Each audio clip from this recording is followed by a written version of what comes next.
The very first thing the man did after being reborn was splurge on a pile of luxury gifts for his biological daughter. He showed nothing but open disdain for the cunning adopted daughter he had once treasured above all else. When the adopted daughter came home and saw the table piled high with gifts, she instantly assumed they were for her. Without a second thought, she hauled them all away. But the moment the man found out, he didn't hesitate for a second. He picked up the phone and called the police. His ruthless decisiveness came from a deep, years ago, out of misplaced sympathy. He had taken in this orphan girl whose parents had died in an accident. He had treated her even better than his own daughter, showering her with gifts day after day, and even seriously considering leaving her his entire estate. But the day she struck it rich, she and her boyfriend teamed up to have him forcibly committed to a mental hospital. It took everything he had to escape from that place, but before he could even catch his breath, she came at him with a stun baton and knocked him to the ground. He could never understand why she wanted him dead. After all, he had already transferred all his assets to her name. If he hadn't taken her in, she would have frozen to death on some snowy street corner. But now she was so consumed by greed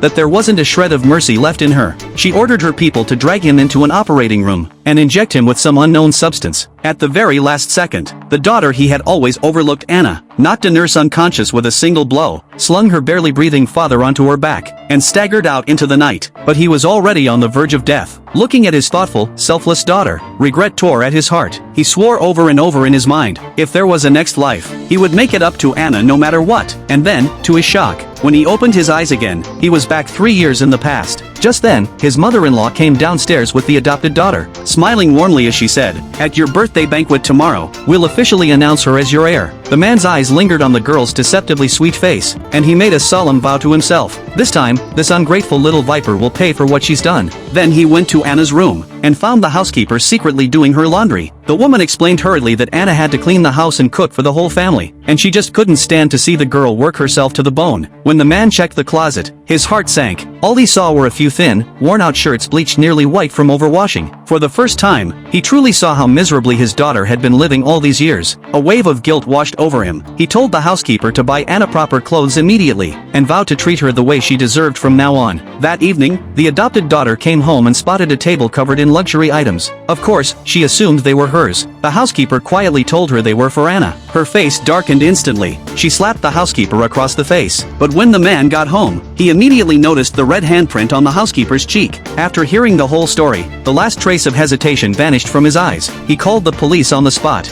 Then he marched into the adopted daughter's room and demanded she return the gifts he'd bought for Anna. She looked at him in disbelief. "How could those possibly be for Anna?" she snapped. Her mother and grandmother-in-law rushed in at the commotion, and the adopted daughter wasted no time complaining to them. Both women were stunned, thinking the man had lost his mind. But he cut them off. "Anna is my daughter. Why can't I buy her things?" He turned back to the adopted daughter and ordered her to give the gifts back immediately. She glared at him. "Why should I? I've been in this family for over a decade. Anna just got here. Why does she get my things?" Coldly, he told her, "They're not yours. And this is your last warning, return them." She sneered and said Anna could only have what she didn't want. Soon, the police arrived. The grandmother-in-law tried to smooth things over, saying it was all a misunderstanding. The police replied that since a theft had been reported, they had to investigate. Family ties didn't matter to them. His wife tried to persuade him to drop it, and his mother-in-law defended the girl, calling her just a child who didn't know better. The man knew this wasn't the right moment to destroy her completely, so he said he'd let it go if she returned every single gift. Reluctantly, she dumped them back in the room and stormed out. The next day, he ordered his assistant to dig into her background. When the report came back, he was stunned. She was rotten to the core, guilty of every scheme and dirty trick imaginable. He immediately had his assistant rewrite his will, naming Anna as his sole heir. With this evidence in hand, he knew he could drive the adopted daughter out for good. When the day of the inheritance announcement arrived, guests swarmed around the adopted daughter, showering her with praise, assuming she was the one who would inherit everything. But then Anna walked in. The adopted daughter's face twisted in rage. She stormed over, grabbed Anna's dress, and slashed the hem with scissors. She even snatched away the gift Anna had brought for her father, and hacked it to pieces. Anna, frantic, shoved her away. But the girl lunged again, grabbing her by the hair. "Once I'm the heir," she hissed, "I'll kick you out of this house for good." Just then, the man walked in. His voice was icy.